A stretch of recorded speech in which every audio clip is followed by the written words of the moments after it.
Hello, beloveds.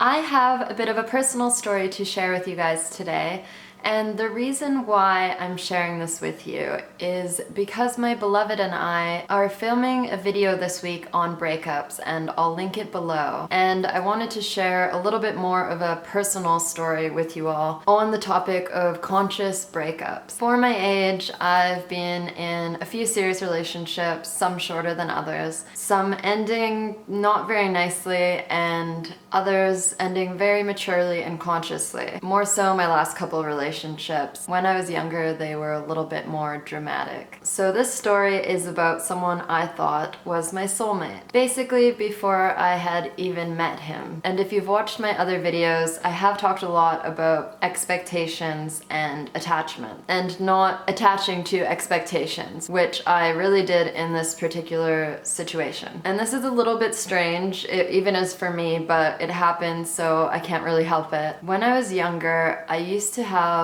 a lot of visions, mostly in my dreams, and I had a few reoccurring, very vivid dreams. Many of them were in Australia, which was very strange to my parents because we didn't have a TV or internet at the time, and I was drawing wombats and koalas. I was obsessed with them, you could say. And as I was getting closer to my teens, I started having a reoccurring dream for multiple years, actually, of a man, a very distinct man. So he had a particular tattoo, particular hairstyle, and a particular body shape. And I never saw his face, but in my dream, I would always walk up from behind him, and we were in a beautiful rainforest. And it was just a really good feeling in my dream. So, being a young, hopeless romantic female, I decided that this man was my soulmate, and if I ever found him or someone who looks very similar to him, that was it. That's my soulmate. It's a little crazy, I know, but given the society we're raised in and watching Disney movies growing up, we want that happy ending, and for me, I thought that vision was mine. So fast forward over a decade later, and this was just 2.5 years ago or so, I found him, which was very exciting for me, and we started spending time together. And I'm not going to get deeply into the story of how we met and all these things. Long story short, it was at a festival. As some of you may know, that's not actually the best place to meet a future partner. In my personal experience, people at festivals are not the same way as they are in the real world. There's really not a lot of ego, everyone's in a place of love, and I've heard this from a lot of my friends that they've fallen in love with someone at a festival and then they go home and both of them are back at work and it's just a totally different energy, different vibration, and it just doesn't work out. Unfortunately, both parties end up disappointed. So onto my story, we're seeing each other for a few months. I had to leave Australia, and one thing that I definitely gained from knowing this person was he helped me come back to Australia for a year on a specific visa that I was not aware of before. And I had fallen in love with Australia, so this really meant a lot to me. So if nothing else, I did get that from knowing this person. I moved back to Australia, and very quickly after spending only a couple weeks together, we realized we weren't on the same vibration.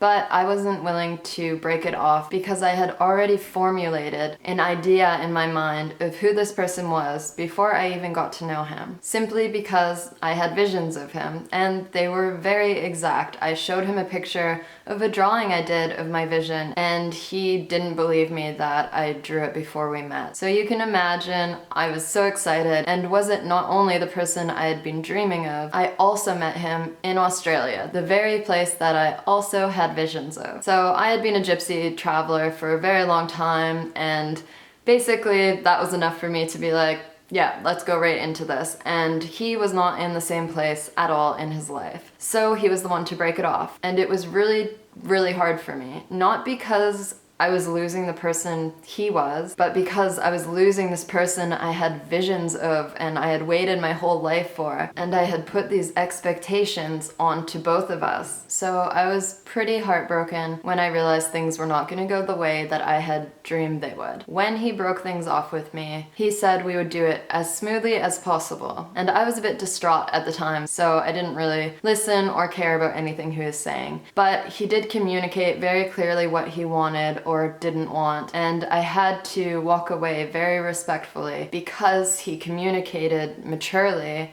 I could then walk away maturely, even though it hurt, but that was something I had to go deal with on my own, which I did. And we were friends right after. There was really nothing but good energy between us. Even though I was hurt about it, I didn't project that pain onto him because it just wasn't my place to. He didn't do anything wrong. And over the next few months, we began hanging out less and less until we stopped hanging out completely. And I realized one day, oh, I haven't seen him or heard from him in a few weeks, and I hadn't even realized. And then I remembered his words, "We'll do this as smoothly as possible." And we had. Even though I was attached to what we could have been, the way that it was done caused me very little pain. And if I hadn't had those expectations, it would have been completely painless. And I've had other short-term relationships that have gone the same way. There is a way to break things off while staying in a place of love and mutual respect. And afterwards, he stuck to how he felt. Even though we spent time together, there was no intimacy past just friendship, so there was no confusion on my part. And sometimes that happens during breakups, and it doesn't really help the situation on either end. I won't lie to you guys, breakups suck. They really do. I, for one, handle breakups a lot harder than most people, and it's something I'm working on. But sometimes they are absolutely necessary for our personal growth and evolution. And maybe that person didn't turn out to be my soulmate, although some people can say that he was, because he was someone who really pushed me along my divine path. So I could say he was a soulmate, but maybe not the soulmate. And if you're going through a breakup, I know it can be hard, but keep in mind that you have learned something from this relationship. I always say our intimate relationships are seriously our biggest teachers. And I know you've probably heard it before, but someone who suits you even better is going to come around. And that's what happened in my case. I'm now with my beloved, and we are a much better match for each other. And a couple ways you can get over a breakup is to just meditate and sit with yourself. And meditate on sending that person love, and sit in gratitude from the lessons that you learned together and the experiences you had. Even though the relationship didn't last, doesn't mean that you didn't have beautiful times together that once made you happy, and it's part of your life. And just imagine yourself in a month from now. Do you think you'll be as upset as you are right now? Now imagine yourself in a year. You may not even care. You'll probably be completely moved on. When you look at the big picture, it might put things a little bit more into perspective. So I hope you guys enjoyed that story, and if you're going through a breakup, stay strong and stay open to the lessons you're learning. If you like this video, please give a thumbs up, and if you'd like to watch more videos like this, just hit the subscribe button. And again, for mine and my beloved's video, I will link it below. Satnam.